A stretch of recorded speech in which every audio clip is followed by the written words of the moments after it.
Qu'est-ce qui donne un sens à la vie? L'amour? Argent? Bonheur?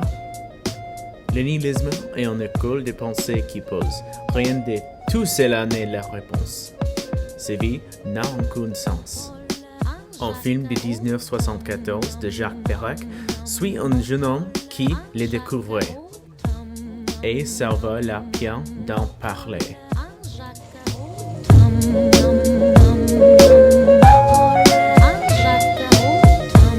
Le film entier suit un jeune homme qui erre dans Paris, tout en recordant sa pensée à la deuxième personne.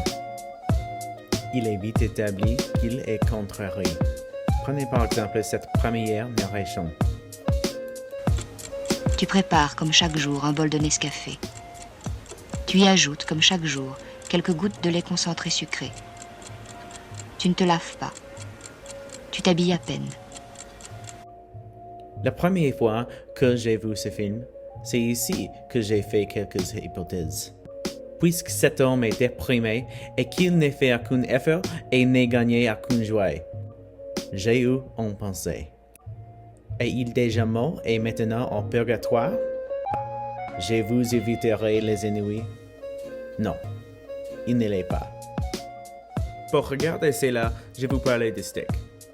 Je sais que cela semble bizarre, parler de steak et de nihilisme, mais supportez-moi. En face du monde, l'indifférent n'est ni ignorant ni hostile. Ton propos n'est pas de redécouvrir les saines joies de l'analphabétisme, mais lisant, de n'accorder aucun privilège à tes lectures. Tu absorbes 1 ou 2 fois par jour, rarement plus, une ration assez strictement calculable de protides et de glucides, sous forme d'un morceau de viande de bœuf grillé, de lamelles de pommes de terre saisies dans de l'huile bouillante, d'un verre de vin rouge. Il s'agit d'un steak, mais certainement pas d'un tourne-dos. De frites que personne ne sacrerait pomme paille. D'un vin dont nul ne songerait à contrôler l'appellation. L'avez-vous remarqué? C'est très subtil, juste une phrase. Dans le premier clip, les commentaires montraient à quel point il est indifférent. Mais dans les secondes, il est très vocal sur la qualité de son repas. Voyons une fois dire plus rapidement. En face du monde, l'indifférent n'est ni ignorant ni hostile. De frites que personne ne sacrerait pomme paille. D'un vin dont nul ne songerait à contrôler l'appellation. Il est clair qu'il n'est pas vraiment indifférent. Il pense juste qu'il est. Il est victime de narcissisme pessimiste. Il juge le monde.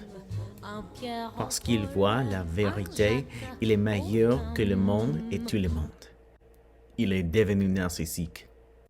Mais comment éviter cela? Comment pouvons-nous accepter le nihilisme et avoir également une attitude positive?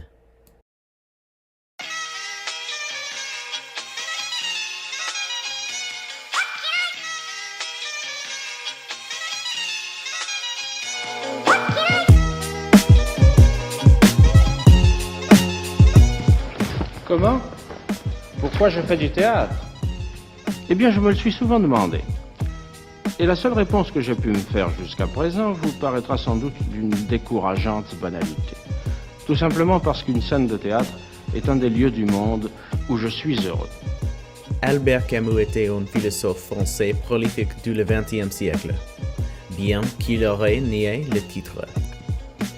Camus est très remarquable aujourd'hui pour son idée de l'absurdité. Il a observé un phénomène naturel apparent. Les hommes s'efforçant toute leur vie de trouver un sens à la vie, et il ne semble pas y en avoir. C'est l'absurdité. Ce n'est pas pertinent, mais il est aussi très joli. Alors, qu'a-t-il pensé de notre monde et comment est-il lié au nihilisme? Bon, où en étais-je? Ah oui, le bonheur. Eh bien, pour le bonheur aujourd'hui, c'est comme pour le crime de droit commun. N'avouez jamais. Ne dites pas comme ça, sans penser à mal, ingénument, je suis heureux. Car aussitôt, vous verriez autour de vous, sur des lèvres retroussées, votre condamnation. Ah, vous êtes heureux, mon garçon. Et que faites-vous des orphelins du Cachemire ou des lépreux de la Nouvelle-Zélande qui ne sont pas heureux, eux, comme vous dites? Eh oui, que faire des lépreux? Comment s'en débarrasser, comme dit notre ami Ionesco. Et aussitôt, nous voilà tristes comme des cure-dents. C'est que tout cela est à dire est simple. N'investissez pas trop vos émotions. Vous devez savoir que rien n'a vraiment d'importance. Après tout, pensez à l'échelle du monde, de l'univers. Vos problèmes deviennent plutôt petits. Si vous pouvez accepter l'absurdité de la vie et ignorer certains problèmes, vous vivrez plus sans stress et irréel. Alors, repensons à notre ami, l'homme qui dort. Pour couper beaucoup de narration et des signes de lui marchand, il acceptait l'idée de Camus.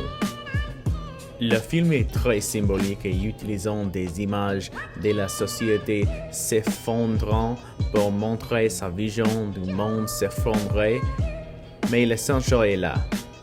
Les leçons que ces deux hommes ont à offrir est simple. Gardez les choses en perspective.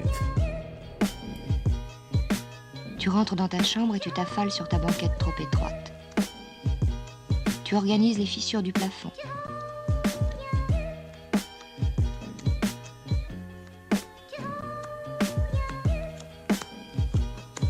Souvent, tu joues aux cartes tout seul. Tu étales sur ta banquette 4 rangées de 13 cartes. Tu retires les 4 as.